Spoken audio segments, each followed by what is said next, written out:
Indian premier league 2026 season సరికొత్త ఆశలతో సంచలన మార్పులతో ప్రారంభం కానుంది. ఎంఎస్ ధోని, రోహిత్ శర్మ, విరాట్ కోహ్లీ లాంటి దిగ్గజాలు పూర్తిగా ఆటగాళ్ల పాత్రలకే పరిమితమై తమ అపారమైన అనుభవాన్ని యువకులతో పంచుకుంటుండటంతో ఐపీఎల్ ఇప్పుడు యువ నాయకత్వాల చేతుల్లోకి వెళ్లిపోయింది. గతేడాదిలాగే ఈసారి కూడా జట్ల మధ్య తీవ్రమైన పోటీ నెలకొంది. టోర్నీకి ముందు జరిగిన ట్రేడింగ్ విండో మరియు ఫ్రాంచైజీల వ్యూహాలు అభిమానులు ఊహించని ఉత్కంఠను పెంచాయి.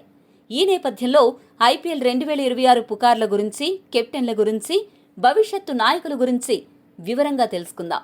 ఐపీఎల్ 2026 సీజన్కు సంబంధించి అత్యంత ఆసక్తికరమైన పుకార్లు రాజస్థాన్ రాయల్స్ మరియు చెన్నై సూపర్ కింగ్స్ జట్ల చుట్టూనే తిరిగాయి. రాజస్థాన్ తమ దీర్ఘకాలిక కెప్టెన్ సంజు శాంసన్ను చెన్నై సూపర్ కింగ్స్ కు ట్రేడ్ చేసి దానికి బదులుగా రవీంద్ర జడేజా, సామ్ కరణ్లను తమ జట్టులోకి తీసుకుంది. జడేజా తిరిగి తన తొలి ఐపీఎల్ ఫ్రాంచైజీ అయిన రాజస్థాన్ కు రావడంతో అతనే ఖచ్చితంగా 2026 సీజన్ కు రాజస్థాన్ కెప్టెన్ అవుతాడంటూ భారీ ఎత్తున పుకార్లు వచ్చాయి.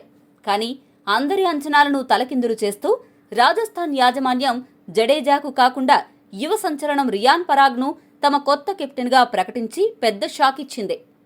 మరోవైపు సీఎస్కేకు వెళ్లిన సంజు శాంసన్ టాప్ ఆర్డర్లో ఓపెనర్గా బరిలోకి దిగనున్నాడని, ధోని తర్వాత ఆ జట్టుకు అతని ఒక ముఖ్యమైన నాయకుడిగా మారతాడని కూడా గట్టి చర్చలు నడుస్తున్నాయి. కానీ సీఎస్కే కూడా అలాంటి నిర్ణయం ఏం తీసుకోలేదు. రుతురాజ్నే తమ కెప్టెన్గా కొనసాగిస్తూ ఉంది. ఈ పరిస్థితుల్లో 10 జట్లను నడిపించే అధికారిక కెప్టెన్ల విషయానికి వస్తే రిషబ్ పంత్ గతేడాది నుంచే లక్నో సూపర్ జైంట్స్ జట్టుకు కెప్టెన్గా అద్భుతంగా వ్యవహరిస్తున్నాడు. ఈ 2026 సీజన్లో కూడా లక్నోను తన అగ్రెసివ్ స్టైల్తో అతనే నడిపిస్తున్నాడు. అలాగే పంజాబ్ కింగ్స్ జట్టుకు కూడా గత సీజన్లో పగ్గాలు చేపట్టి జట్టును ఫైనల్ చేర్చిన శ్రేయస్ అయ్యర్ ఈ ఏడాది కూడా అదే జట్టుకు కెప్టెన్గా కొనసాగుతున్నాడు.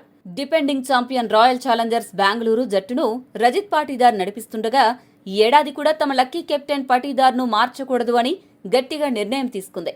చెన్నై సూపర్ కింగ్స్ జట్టుకు రుతురాజ్ గైక్వాడ్ కెప్టెన్గా తన ప్రయాణాన్ని కొనసాగిస్తున్నాడు. ముంబై ఇండియన్స్ జట్టు పగ్గాలు హార్దిక్ పాండ్యా చేతిలోనే ఉండగా గుజరాత్ టైటాన్స్ జట్టును శుభ్మన్ గిల్ ముందుకు నడిపిస్తున్నాడు. ఢిల్లీ క్యాపిటల్స్ జట్టుకు తమ senior all rounder Akshar Patel, Kolkata Knight Riders కు అనుభవజ్ఞుడైన అజింక్య రహానే సారథ్యం వహిస్తున్నారు. ఇక ఈ సీజన్లో ఏకైక విదేశీ కెప్టెన్ గా సన్ రైజర్స్ హైదరాబాద్ జట్టును ఆస్ట్రేలియా ఆటగాడు ప్యాట్ కమిన్స్ నడిపిస్తుండగా రాజస్థాన్ రాయల్స్ కు రియాన్ పరాగ్ నాయకత్వ బాధ్యతలు తీసుకున్నాడు. రాబోయే 5 ఏళ్ల ఐపీఎల్ భవిష్యత్తును దృష్టిలో ఉంచుకుంటే ఫ్రాంచైజీలు ఇప్పట్నుంచే భవిష్యత్తు నాయకులను తీర్చిదిద్దే పనిలో పడ్డాయి. ప్రస్తుతం చెన్నై సూపర్ కింగ్స్ తరపున ఆడుతున్న సంజు శాంసన్ ఆ జట్టు భవిష్యత్తు నాయకత్వంలో కీలక పాత్ర పోషించే అవకాశాలు స్పష్టంగా కనిపిస్తున్నాయి. అలాగే సన్ రైజర్స్ హైదరాబాద్ జట్టులో ప్యాట్ కమిన్స్ తర్వాత అభిషేక్ శర్మ లాంటి యువకులకు భవిష్యత్తులో కెప్టెన్సీ దక్కే అవకాశాలు మెండుగా ఉన్నాయని విశ్లేషకులు భావిస్తున్నారు. మరోవైపు శుభ్మన్ గిల్, అయ్యర్, పంత్, రజత్ పాటీదార్ లాంటి వారు ఇప్పటికే తమ జట్లకు పూర్తిస్థాయి నాయకులుగా స్థిరపడిపోయారు.